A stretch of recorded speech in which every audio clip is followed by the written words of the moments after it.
Miq Prizmës, në atë që konsiderohet dhe moment i betejës për pushtetin lokal, për pushtetin vendor në Shkodër, problemi që ka Partia Demokratike, po dhe njerëzit e Partisë Demokratike që sigurisht vetë afrohen, megjithëse ky më duket një shërbim i keq që i bëjnë vete, sepse duke ditur kryetarin e partisë, këto vetafrimet sikur nuk parapëlqehen shumë nga një individ i tillë i cili shprehet se do zgjedhje të lira, por në të vërtetë ai jo vetëm që s'ka zgjedhje të lira, por nuk ka zgjedhje fare. Ideja është se Partia Demokratike ndodhet para një udhkryqje dhe dileme të jashtëzakonshme. Ajo nuk ka shumë betejë me Partinë Socialiste se sa ka betejë me Benet Becin.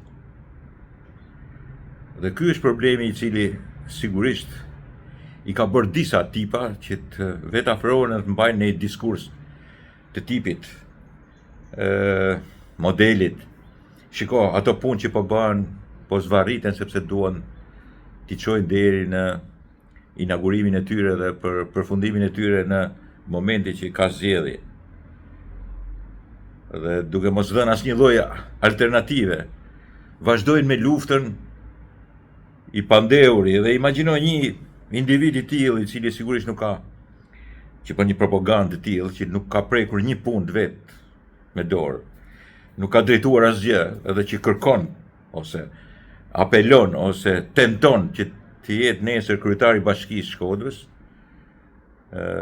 megjithëse këtu ne kanë bërë kryeministrat edhe pa bërë një punë, por në kohën e sotme, po themi në 2026, bëhet fjalë 2027, pa hapur një librez pune, pa vetëm duke u marrë me trut e rinis, bie fjalë ato që organizon Sali Berisha, ke Partia Demokratike e tij, të tipit që 18 vjeçve, 19 vjeçve që dalin përpara turmës se i thonë, a dini ju se çka bërë Enver Hoxha, a dini ju se çka bërë diktatura.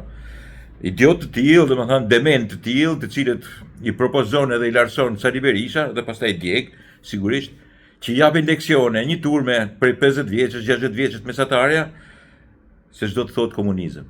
Kështu është edhe ky tipi i cili sigurisht thotë që shiko, puna e pambaruar këtu ke Lulishte, ose puna e pambaruar atje në Bachallek, ose puna e pambaruar këtu e pambaruar, do të mbarojnë, thotë, dhe zvarriten sepse duhet të inaugurojnë dhe nuk dinë gjithë punët e tjera të bëra. Dhe normalisht atje ku e shkruan i përgjigjen ose aty ku e ribotojnë, portalet e Shkodrës janë të çmendura njësoj si janë gjithë portalet e Shqipërisë edhe kudo në botë, por po themi që ridimensionojnë, rifuqizojnë, ripërhapin tekst kudo me njëra tjetrën, duke mos pasur asnjë lloj kreativiteti, asnjë lloj lajmërimi, asnjë lloj gazetarie e cila mund të përfaqësojë, bëjnë pastaj atë që njerëzit, një pjesë aty, po të tallen o të thonë, po mirë, nuk ke sy ballti ti shohësh ose nuk e kupton që ky njeri ka punuar për 30 e sa vite që keni qenë ju në pushtet 3 herë më tepër ose 4 herë më tepër. Ka bërë shumë më tepër se sa keni bërë ju në 3 dekada.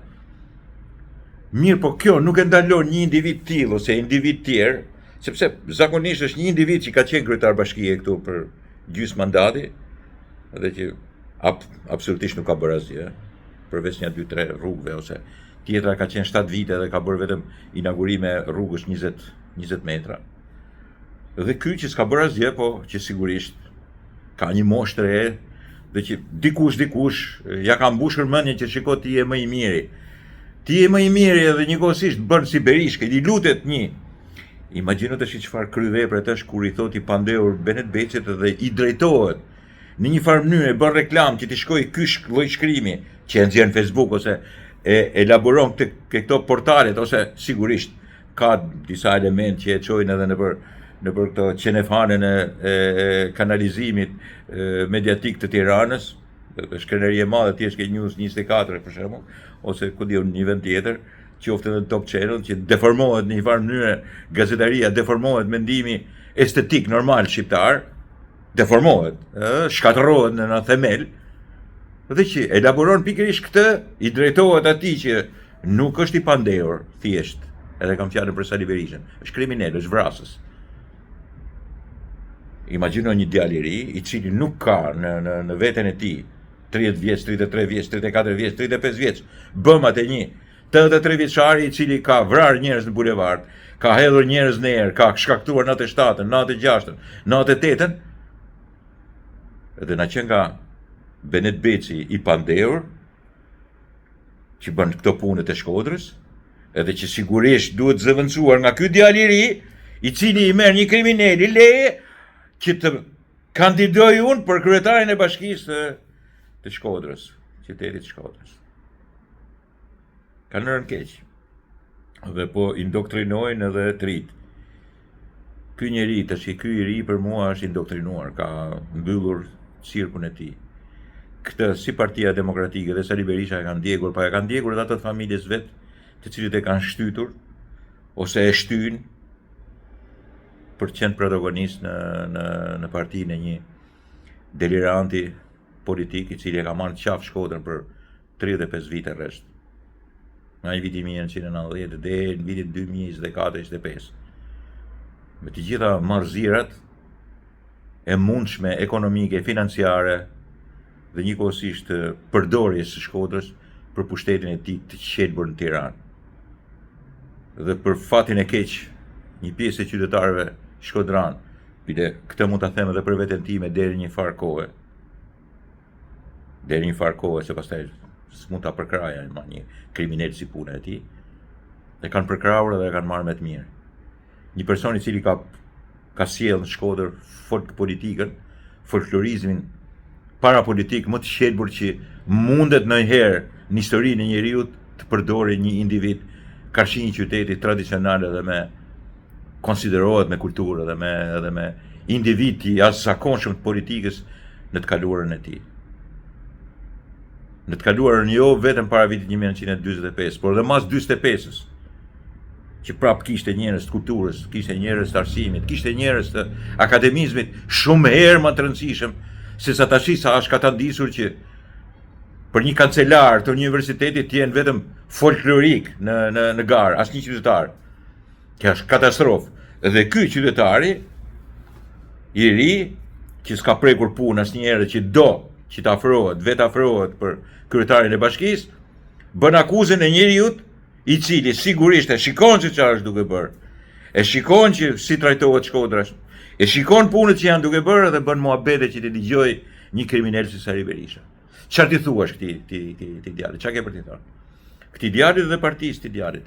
Sigurisht që luajnë pjesën dhe sigurisht që s'kan ku shkojnë. Kjo është e ardhmja, këtë parti kanë në dispozicion. Po janë dhe pjesë e kësaj demence, e kësaj tollovi idiotësh që shikojnë një ish sekretar partie dhe një ish komunist si njeriu në të ardhmes, në Shkodër dhe në Shqipëri. Imagjino ti besosh mo atyre budallëve që në fundit sigurisht aq kanë dhe aq bëjnë,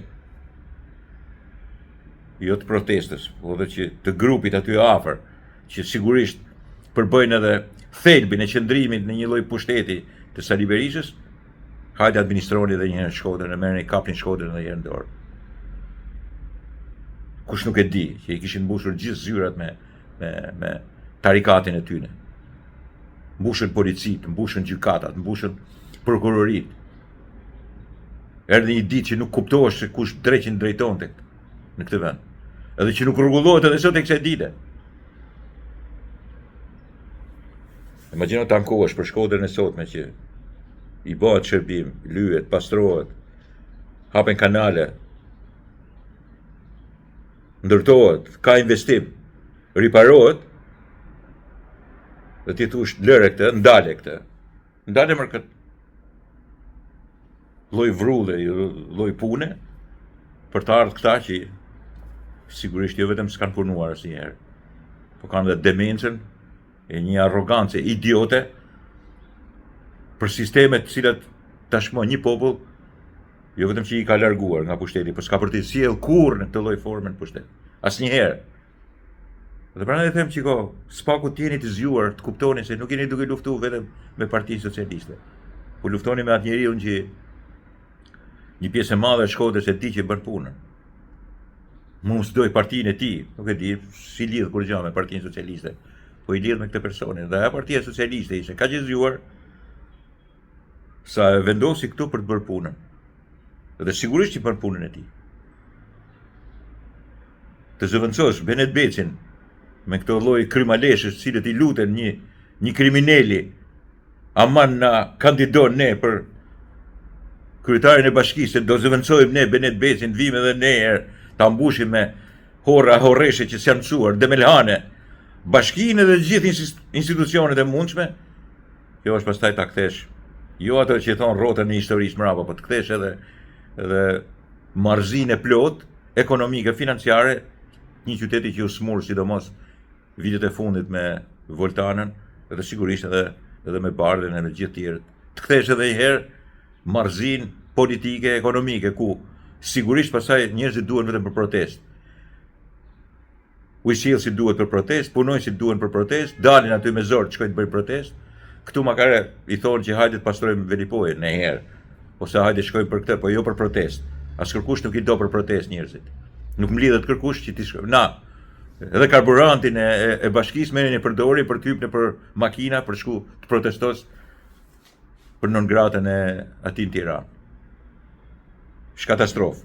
Mirë, por kjo lloj katastrofe tashmë nuk është vetëm ke këta, është edhe ke ata të vegjël. Është në shëmtim të plot të një partie e cila ka humbur çdo lloj aftësie për të qenë demokratike. Një parti e cila ka dështuar plotësisht, jo vetëm Shqipëri, por sidomos në shkollë. Dakord miqtë mi?